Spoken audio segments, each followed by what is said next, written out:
So I think Mac summarizes this game best. Just take a listen. Such a shitty game, but it's fun. It's Like- fucking garbage. You run around. It's like, why am I covered in molasses? Why can't I just swing my arm? Why do I have to walk everywhere? Why can't I run? But it is fun. If you haven't played Dark and Darker, there's a playtest running right now until the 23rd, and it's a game that's it's a dungeon crawler, extraction-based roguelike that is very reminiscent of the way that they have character classes from Dungeons & Dragons. And they're all basic. The best part about this game is that it doesn't try to overcomplicate itself, and it knows exactly where it is, and each round feels unique.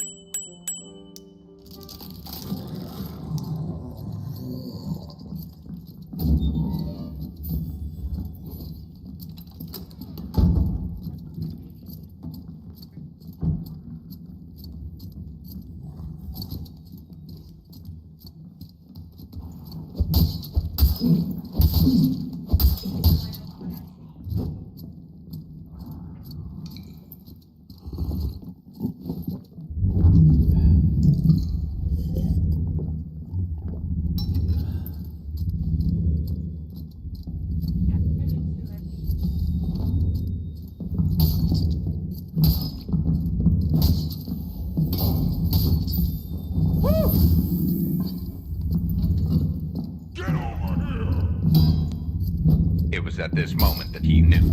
He fought.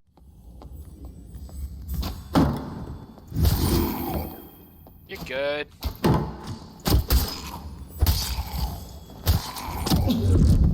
You got the protection.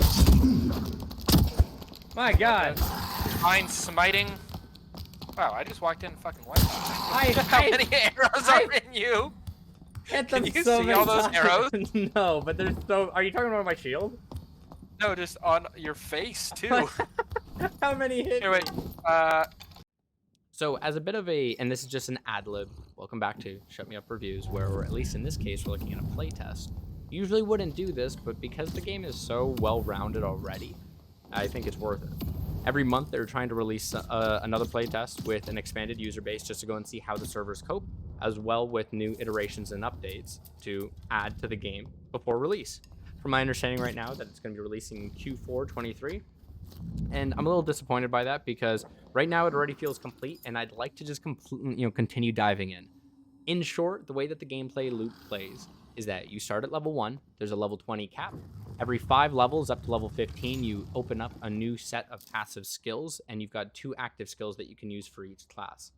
As I mentioned, there are the basic D&D based classes where you've got a rogue, wizard, fighter, barbarian, cleric, and a ranger. Primarily for myself, I play as a solo, so I'm more of the rogue, ranger, and fighter.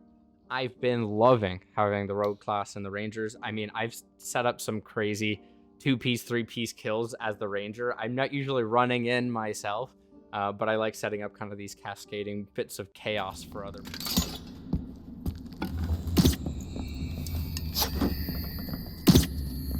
It's impossible to survive. I cannot control this.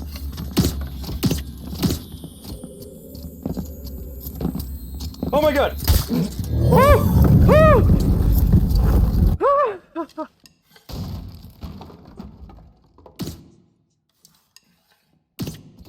Bus. E. Bus.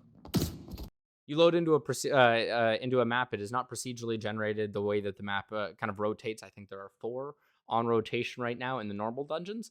And one great addition that they have for the game to go and separate the user base a little bit is that they have this high roller ante up, where if you put gold in, you're able to go and level up the dungeon and go in with other players that have used that ante up system.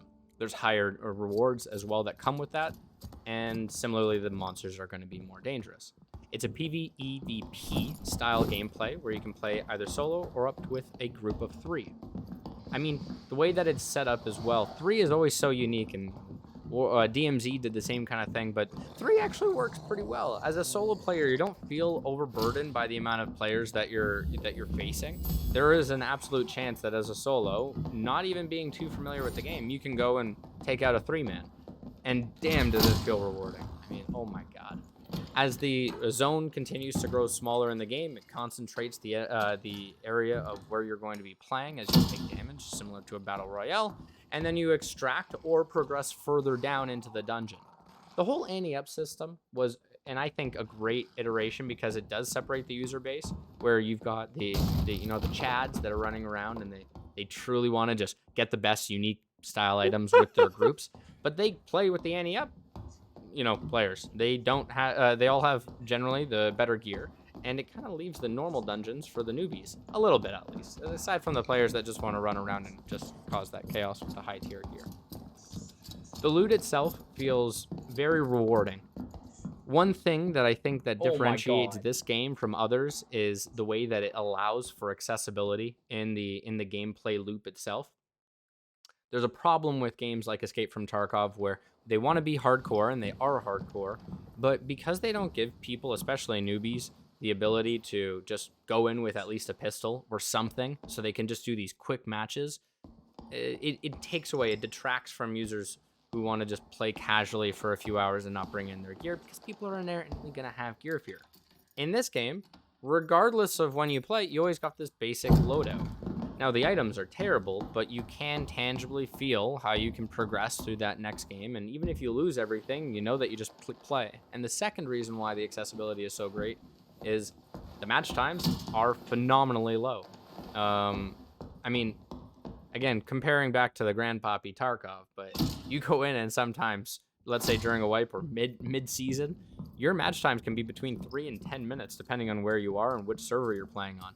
In this game, I've been playing in US East, so take that with a grain of salt of whether or not that's the popular server or not, but my match times are sub 1 minute every single time. I die, oh wow, that's horrible. Go right back into the game and it feels great. There's something to that, and the accessibility of the game itself, the accessibility to just playing more than once or twice, I think opens it up to a casual audience.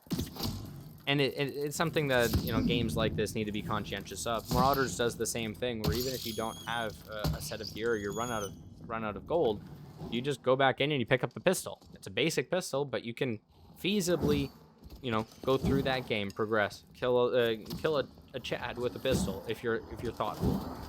And that type of loop adds to the game. They do a great job with it. Overall, the sound, level design, the enemies are all daunting as a new player. Once you figure out kind of the back and forth and how you play your game of chess, before you make the move, you can easily start overcoming the basic enemies. But if you are not conscientious or diligent about the way that you're progressing from point A to point B, you're going to be damned for that. And you'll be, what's the word? There's something to that, but you're going to have a hard time. You're gonna put yourself in a bad situation. You might lose everything that you just collected. So loot again, and going back to this, but they make the loot feel tangible. And with this new update, they've rolled out a whole new set of loot changes in the way that now they have this uncommon, common, rare, epic, unique, legendary, or legendary, unique.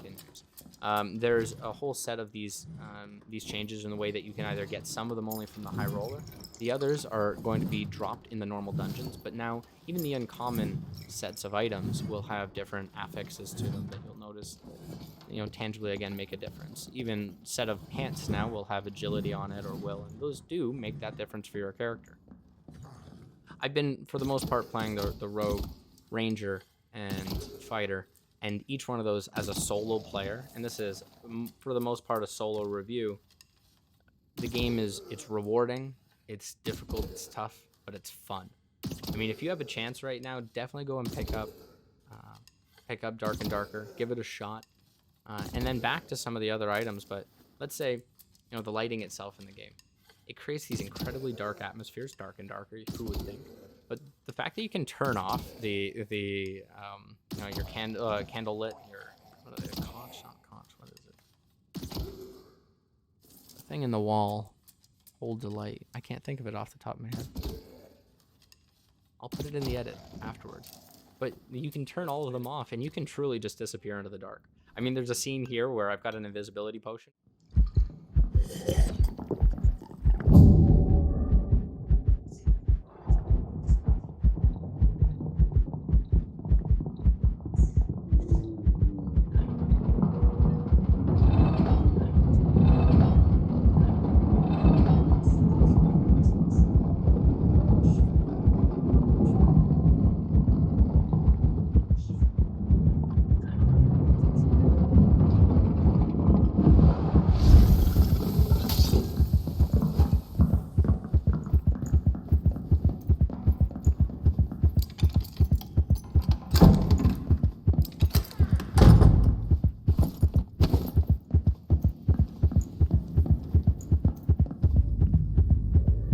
Holy shit. Which they do just sit on your pouch. Like, you would see this bright white ball on your pouch if you don't put it in your backpack.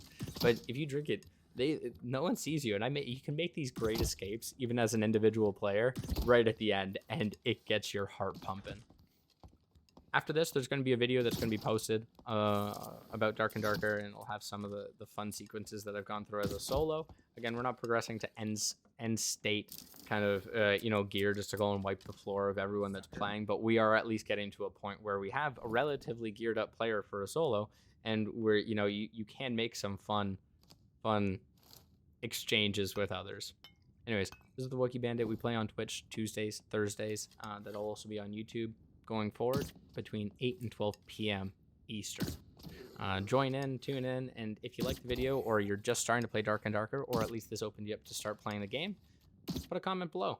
It's such a good time. We're eventually going to have a full review of the game, but for now, I mean, they're just crushing it. Check it out.